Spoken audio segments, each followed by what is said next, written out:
Bonsoir à toutes et à tous. Nous sommes jeudi 17 octobre et il est l'heure. Alors, je vais faire un tout petit résumé pour les personnes qui nous rejoignent. Et puis aussi parce que je crois que le résumé va nous aider à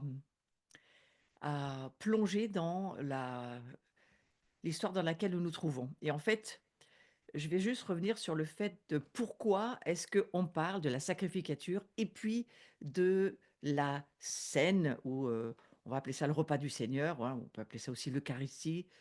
Et pourquoi est-ce qu'il est question de cela? Alors je rappelle simplement que, heu, lors de la rencontre d'Abraham avec Melchisédek, c'est un petit peu le sujet sur lequel on est à l'heure actuelle, on voit que Melchisédek, il présente exactement les mêmes symboles que ceux qui se trouvent être, le centre de chaque moment du repas de la communion. Je vais l'appeler comme ça, tout le monde s'y retrouvera, c'est-à-dire le pain et le vin.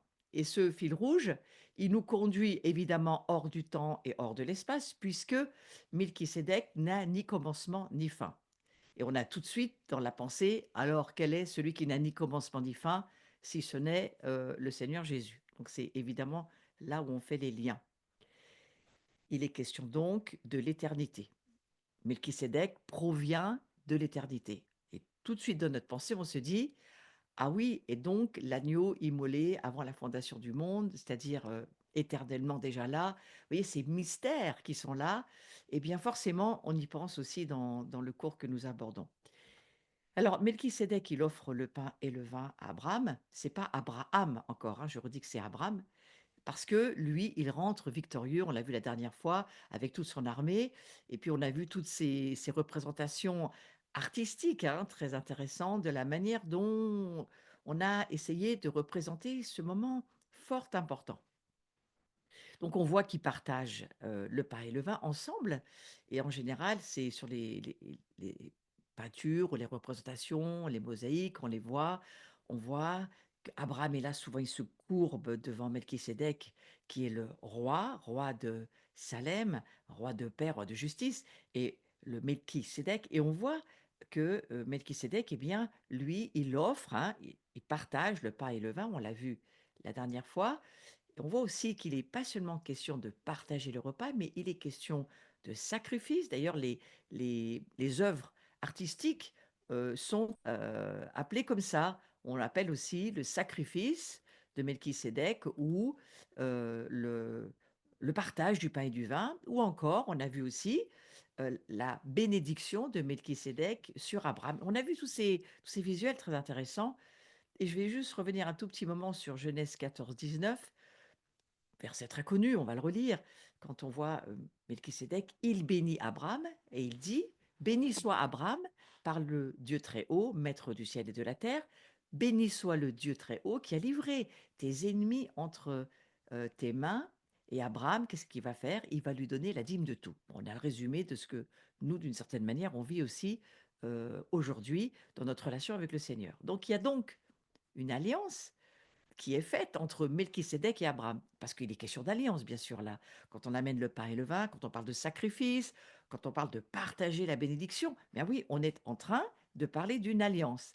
Et c'est la bénédiction de l'alliance que Dieu fait au travers de Melchisédek sur Abraham, qui, Abraham, qu'est-ce qu'il représente? Il représente toutes les familles de la terre. Et lorsque Melchisédek va bénir Abraham, il va pas bénir seulement Abraham, il va bénir toutes les familles de la terre. Donc on peut ce soir, dès le début de ce cours, se dire: «Oh, nous recevons la bénédiction de Melchisédek, celui qui n'a ni commencement ni fin». Eh bien, nous recevons cette bénédiction parce que nous participons, nous aussi, à ce pain et à ce vin. Et j'ai trouvé très touchant de nous redire que au fond, on est dans l'histoire, on la vit l'histoire. Elle fait partie de notre histoire d'aujourd'hui. Alors, Melchisédek, en bénissant Abraham, il nous bénit nous aussi et il ramène cette alliance perpétuelle, heu, le Seigneur qui va être faite avec David, qui va elle aussi devenir notre alliance en Jésus-Christ parce que on le voit dans l'Écriture, Jésus-Christ, il est le descendant de David et on a vu de j'ai bien, développé la dernière fois l'importance de ce qui se passe avec David. J'y reviendrai aujourd'hui. Mais juste pour dire qu'aujourd'hui, on est au bénéfice, hein, bénéfice, bénédiction, c'est le même mot. On est au bénéfice de la prière de Melchisédek. Donc on est au bénéfice de la prière de Jésus-Christ, de Yeshua, qui est dans les cieux, le souverain sacrificateur. On est au bénéfice. Et je crois qu'il faut laisser ces prières aussi nous toucher, parce qu'elles sont là aussi pour nous. Aujourd'hui, on est sous cette bénédiction de Melchisédek.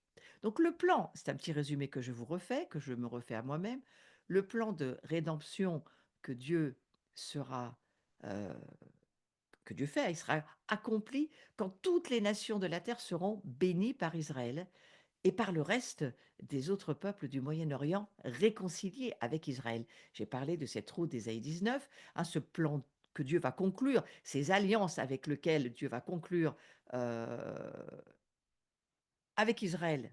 Mais c'est Dieu qui conclut ces alliances.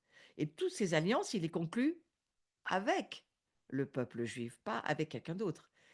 Eh bien, c'était quoi ce plan et toutes ces alliances? C'était pour aller où finalement? Ben, c'était pour établir son royaume sur la terre. Et c'était pour permettre à sa bénédiction d'être déversée sur le reste de tous les rachetés des croyants de chaque nation, chaque tribu, chaque langue, chaque peuple. Donc cette bénédiction sur Abraham et cette alliance perpétuelle, en bénissant cette alliance, en bénissant ce pain et ce vin, en mangeant ensemble, en partageant l'alliance, en comprenant qu'il y a un sacrifice qui est offert d'une certaine manière à Abraham par ce pain et ce vin. Abraham, il comprend, c'est pas seulement lui, c'est toutes les familles qui sont déjà en lui. Mais ça nous parle de quoi ça? Ça nous parle de Jésus. Jésus, lui aussi, il a en lui toutes les nations. Il- Toutes les nations sont le corps du Messie qui s'appelle Jésus. Vous voyez, on le vit déjà dans cette histoire entre Melchisédek et Abraham.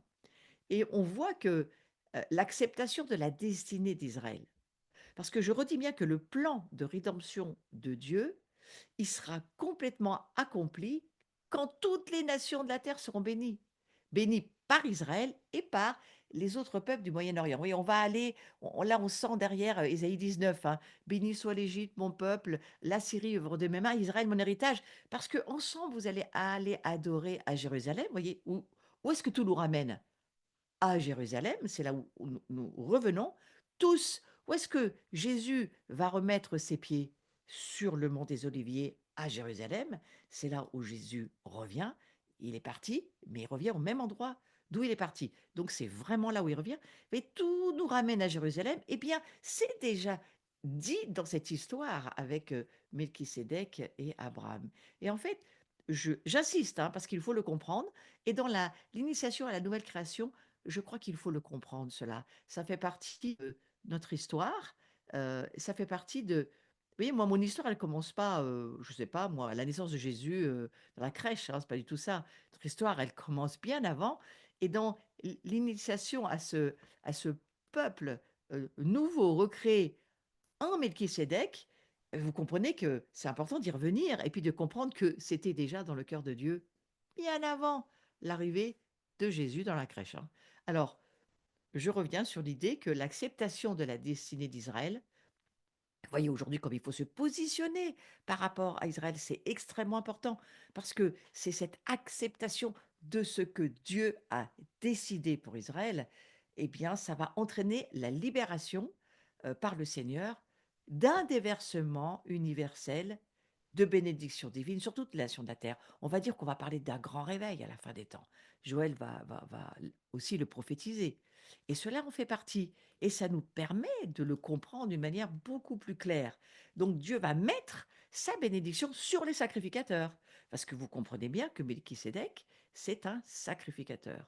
Et il fut le premier sacrificateur. Le premier sacrificateur de Dieu.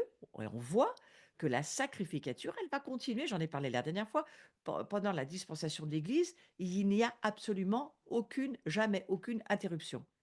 Qui sont les sacrificateurs? Nous. Nous sommes une nation sainte, une nation royale de sacrificateurs pour Dieu. C'est ce que nous sommes. Et Bible en parle à la fois dans le premier livre, l'Ancien Testament, et à la fois Pierre va le répéter, et l'Apocalypse aussi. Donc, on peut en être sûr, c'est bien vrai. Alors, au début du royaume millénaire, quand Jésus va revenir et qu'il va y avoir ces 1000 ans sur la terre, alors la terre, la nouvelle terre, les nouveaux cieux. Mais comme nous sommes déjà une nouvelle création. Alors pour le moment, nos corps ne sont pas encore glorifiés, mais notre esprit l'est. Nous recevons déjà une part de la gloire de Dieu et notre âme est en train de travailler à sa glorification, mais nous le sommes dans notre position légale, dans notre condition humaine, nous sommes en train d'y arriver. Ah, nous sommes des saints qui péchons de moins en moins, mais nous ne sommes pas des pécheurs, nous sommes des saints dans la nouvelle création. Donc il faut comprendre cela et qu'au début du royaume millénaire, ceux qui auront part à la première résurrection, qui seront-ils? Les sacrificateurs de Dieu. C'est le fait d'être mis à part. Mis à part, ça veut dire saint. Dieu nous a mis à part. Lorsque nous naissons à nouveau, nous sommes mis à part, directement mis à part par Dieu, et jusqu'à ce que nous comprenions quel est notre appel. Mais c'est l'appel de tous les croyants. C'est pas certains sont sélectionnés parce qu'ils sont meilleurs ou plus compétiteurs ou que ils ont plus de capacités que les autres. Non, non, non, non. C'est Dieu choisit son peuple, sa famille, comme il a fait pour Israël.